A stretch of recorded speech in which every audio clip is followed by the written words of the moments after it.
이런 상황이 됐는데도 특검법 거부할 수 있습니까?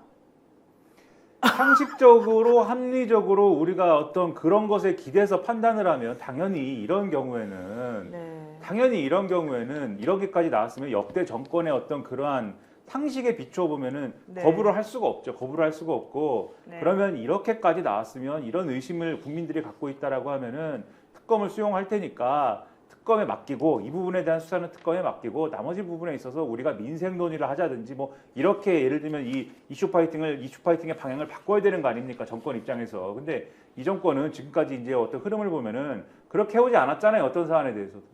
이거에 대해서 예를 들면 특검을 진행하자고 하면은 김건희 여사 특검에 이 부분도 지금 포함되어 있는 건데 그것에 대해서 어쨌든 처리하고 또 넘어가면 당연히 이 법은 이 부분이 위헌이고 야당만 추천하는 것이 잘못됐고 여야 합의로 해야 되는데 그렇지 않았고 말도 안 되는 이유를 막 들어가면서 거부권을 행사하고 그거에 대해서 또 이탈표가 몇 표가 나와야 되고 이런 얘기를 우리가 하게 되겠죠. 아이고 나는 정말 만약에 이렇게까지 됐는데도 대통령이 뻔뻔스럽게 거부권 행사한다든가 제의를 했는데 또 이번에도 부결된다든가 있을 수 없는 일이라고 보고요. 아니 근데 저는요 그렇게는 절대 안 되는 게 이게 네. 이제 이런 차이가 있어요.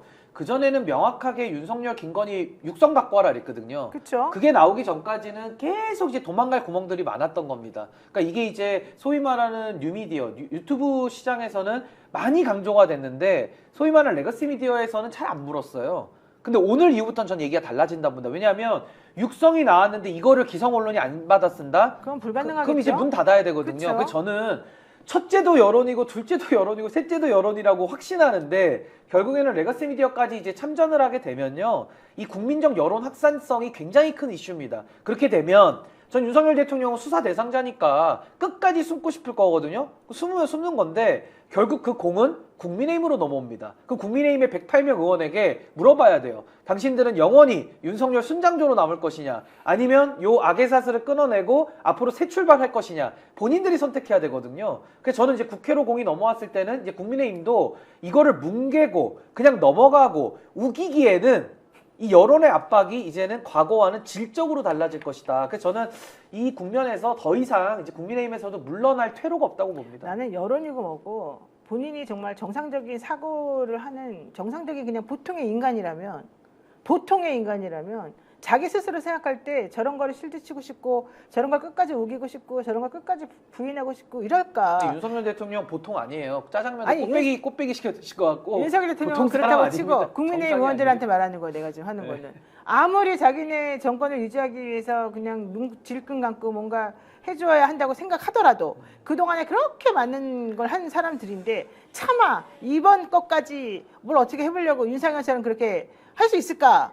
저는 그렇다고 그러면 정말 끝장이라고 저는 생각하는데. 아니, 끝을 봐야죠. 이 끝을 국민의 의원들이 네. 비겁해요. 지금도 사실 비겁해요 진짜. 지금까지의 과정만 봐도 한동훈 대표가 뭘 해보겠답시고 지금 뭐 특별감찰관 가지고 뭐 깃발을 이렇게 흔들면서 나 열심히 싸우고 있어 이렇게 하는데 여러 번 지적했습니다만 특별감찰관이 저는 뭐 아예 효용성이 없다고 생각하지는 않지만 지금까지 온 의혹들을 뭐 해소하거나 지금까지 잘못된 것들, 잘못된 매도를 풀기에는 그것들을 해소하거나 풀 수 있는 도구는 전혀 아니지 않습니까? 그러니까 지금 예를 들면 도이치모터스 주가 조작 사건 불기소한 건 어떻게 할 거냐? 그리고 지금까지 불거진 이 공천 개입 문제나 명태균 씨 관련 사안 이건 어떻게 수사할 거냐? 이런 것들을 물어보는데 특별감찰관을 한번 해볼게요. 이게 전혀 맞는 대답이 아니잖아요. 근데 그것조차도 지금 의원총회에 가서 표결하면 당이 깨질 것 같은데 이거 어떻게 절충 안 될까요? 뭐 이런 얘기나 지금 하고 있지 않습니까? 특검 얘기하면은 소위 말하는 친한계라는 사람들도 그 특검 얘기하면은 지금 윤석열 대통령 탄핵까지 갈 것 같아서 우리도 감당하기 힘들어요. 한동훈 대표 그 얘기 안 할 거예요. 이래버리잖아요. 어제 취임 100일 기자회견이라고 얘기하는데 취임 100일 기자회견문에 김건희 세 글자가 없어요. 기자가 질문하기 전까지 한동훈 대표가 김건희 세 글자를 얘기를 안 합니다. 아이고. 자기가 김건희 여사 문제 바로잡겠다고 얘기하면서 윤석열 대통령 들이받을 땐 들이받겠습니다 이러면서 회동도 합니다. 이래놓고서는 자기 취임 100일에는 김건희 세 글자를 얘기를 못해요. 이런 사람들이 모여있는 비겁한 정당입니다. 과연 할 수 있겠는가에 대해서 저는 심각한 의문을 가지면서 그러나 이번에도 만약에 이 특검을 통과를 그런 식으로 안 시키고 재의결 국면에서도 뭉갠다? 그럼 어떻게 되느냐? 그러면 보수의 종말이다. 보수가 종말하게 된다. 보수가 그래서 이제 이렇게 종말되는. 네, 신승규 변호사가 보수의 종말을 쓰는 겁니다. 그래서 보수의 종말이다. 아니 근데 저는 이렇게 봐요. 국민의힘이 그동안의 특검법이 지금 단계를 밟아서 오고 있는데 조금의 변화가 감지는 됩니다. 처음에는 뭐 2표 정도 이제 이탈표 나왔다 그러면은 그 다음부터는 뭐. 필리버스터도 포기해요. 그러다가 4표 정도 이탈표가 나오고 그렇죠. 이번에 또 이거 필리버스터 할 수 있을까요? 하면 이제 평생 흑역사가 남는 거예요. 필리버스터는 안 합니다. 절대 안 합니다. 이 그러면 사람들. 필리버스터 네. 안 하고 이제 또 무기명 투표로 들어가는데 무기명 투표에서 들어가가지고도 이게 표 관리가 될까요? 나는 김용태 의원과 김재섭 의원이 제일 궁금해요. 이번 건에 대해서 어떻게 그러니까 행동할까? 저는 의원들이 많이 지금 이 정당 시스템이 무너져가지고 사실 국회의원들 양심도 잃어버리고 상당히 국민들의 염장을 지르고 있는데 그래도 지금 이 표가 8표만 넘기면 되는 상황이기 때문에 저는 그래도 이런 증거들이 계속 나올 거거든요. 아니 국민의힘 뭐 한국에서 정치하지 뭐 미국 가서 정치합니까? 이 그쵸. 여론을 어떻게 이겨낼 겁니까? 그리고 그 다음에 바로 선거 또 있어요. 그럼 그 선거는 또 어떻게 말아 잡수실 겁니까? 뭐 이번에 재보궐선거에서 부산 금정구청장 이겼으니까 야 우리 정신승리 한번 해보자 이러고 가겠습니까? 아 가면은 4월달에 또 대박 깨지는 거죠. 그리고 그 다음에 지방선거 있습니다. 뭐 한번 해보는 거죠 끝까지. 그러니까 전 이게 민주주의 국가에서 저렇게 비이성적이고 비상식적이고 반헌법적인 짓들을 저렇게 했는데 저거를 우리가 지켜준다? 저 국민의힘도 그렇게까지는 이제는 하기 어려운 정말 코너에 몰려 있다. 자 보세요. 명태균 씨 말이 물론 다 거짓말이라고 또 국민의힘에서는 얘기하겠지만 이렇게 말하죠. 그 녹취에서 지 마누라가 김건희를 말하겠죠. 지 마누라가 옆에서 아니 오빠 명 선생이 그거 처리 안 했어? 명 선생님 이렇게 아침에 일에 놀라셔가지고 전화 오게끔 만드는 게 오빠 대통령으로 자격이 있는 거야? 이렇게 말했다는 거예요. 지금 명씨 말이 말이. 그리고 처음에 무슨 말이 많은지 대통령이 나는 분명히 했다라고 마누라가 보고 얘기하는 거야. 이제 변명하는 거죠. 대통령이 장관 앉혀 뭐 앉혀 아무것도 모르는데 CX 이거 앉혀라 저거 앉혀라 저거 앉혀라. 근데 안 한 거야. 이거예요 지금. 와이프가 계속 뭐 이거 해라 저거 해라라고 했는데 안 한 거예요. 안 한 거. 그러니까 마늘 앞에서 했다고 변명하는 거야. 이제 막 그런 얘기가 나옵니다. 내가 평생 은혜 잊지 않겠습니까? 하니까 알았어. 됐지? 이 말은 누구에게 하는 말이다? 지 마누라한테 그 말이야. 그리고 바로 끊자마자 마누라한테 전화 왔어. 그러니까 여기서 권력 서열 다 나오잖아요. 야. 윤석열 위에 김건희 위에 명태균 아닙니까? 야. 김건희가 상황이고 지금 명태균이 태상황이네 지금 보니까. 태상황. 그러니까. 말이 됩니까 진짜? 저 아이고. 윤상현 의원 거짓말했으면 진짜 단죄를 해야 된다 이 생각이 들어요. 지금 영구 퇴출 나온 게 시켰거든요. 한두 가지가 아닌데 이렇게 뻔뻔하게 국민들한테 계속해서 양심에 어긋나게 아니라고 계속 할 건지 나는 정말 국민의힘 의원들 양심 있는 사람 한 명이라도 나와가지고 양심 선언을 조금 해야 되는 타임이 아닌가 생각이 듭니다. 자, 이 상황에서 우리 또 명태균 씨가 또 엄청나게 도와준 사람 있죠? 목숨 살려준 사람. 그 싱크 한번 들어볼까요? 김진태 지사. 김진태는 그 내가 살린 거야. 어제 고생하셨습니다. 네. 또 아는 분이 갔는데 네네. 벌떡 일어나가 손을 잡고 내 얘기하니까 그분이 내 생명의 은인이라고 손잡고 막 흔들더래요. 어제 잠도 못 자서 김진태 내보고 주무시면 안 돼요. 주무시면 안 돼요. 막 그래가 막 사모님 그래가 그래가 밤 12시 반에 내가 해결했잖아. 어제 강원도 가서 이제 뭐 밥을 굽는다는 건 없을 것 같아요. 아, 고맙지. 네. 도와주는데 당선되면 그렇죠, 그렇죠. 도와준 보람이 있잖아. 자, 저 얘기를 이준석 의원이 내가 명태균한테 들었다라고 하면서 뉴스마트 박형관 기자에게 말을 합니다.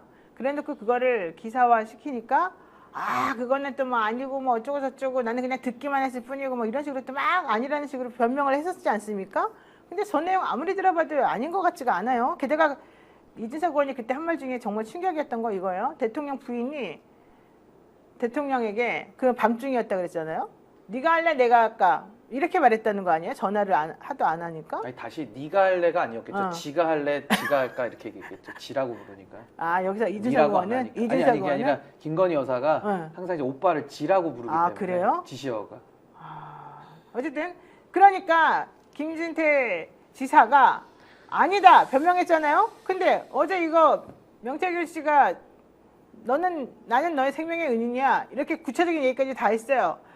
주무시면 안 돼요. 이런 얘기까지. 왜 여기 대해서 아무 말도 안 하죠? 이제 이준석 의원한테는 저 녹취를 들려줘봐야 또 이제 빠져나갈 궁리만 하면서 아주 긴 혓바닥으로 사실관계를 호도하고 왜곡하고 거짓말을 지금 계속하고 있기 때문에 아까 그 우리가 처음에 들었던 윤석열 대통령 녹취 있지 않습니까? 네. 그걸 들려주고 그때 당 대표가 이준석 대표예요. 본인은 어떤 책임이 있습니까? 그러니까 그 당에서 왜 책임을 안 책임질 져? 때 이런 일이 있었는데요. 맞아요. 그러면 그때 같이 공천한 사람이 김진태 지사거든요. 그러면은 지금 윤석열 대통령의 공천 개입이 창원의창은 육성으로 확인됐습니다. 그렇죠. 그럼 강원도 것도 또 육성으로 확인될 때까지 또 거짓말할 겁니까?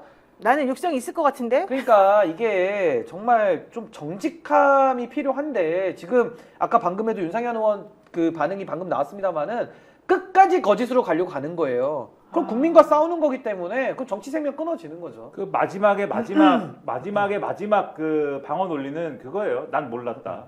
난 몰랐고, 그러니까 지금 김진태 도지사의 그 방어 논리는 그거지 않습니까? 내가 단식도 하고, 내가 강력하게 뭐 항의도 하고, 그래서 이게 뒤집어진 거지. 명태균 씨와는 상관없다. 그런 거지 않습니까? 네, 맞아요. 단식해서 됐다고 계속 주장했잖아요. 그렇죠. 그 주장이지 않습니까? 네. 그리고 그 이준석 그 당시 대표와 그때 공천에 관여했던 분들도 김진태 지사가 그렇게 강력하게 반발하고 또 객관적인 지표를 봐도 김진태 지사가 경쟁력이 높았다. 그래서 이제 순리대로 된 것이고 본인이 강력하게 항의해서 또 이 영향을 미친 것이다. 이런 방어 논리잖아요. 근데 이제 저런 명태균 씨 발언이나 이런 게 나오면은 우리는 그게 될 만해서 된 줄 알았지 뒤에서 그랬는지 몰랐네요. 이렇게 되는 거예요. 이렇게. 아이고. 이게 그래가지고 이준석 대표가 본인이 예를 들면은 이 무슨 뭐 이것에 대해서 사전에 알았다라는 그러한 뭐 육성이나 그러한 본인의 얘기나 이런 게 나오지 않는 한 계속해서 발뺌할 거거든요. 그런데 뻔한 거지 않습니까? 네. 그 당시에 누가 당대표였습니까? 그러면은 저런 식으로 결국은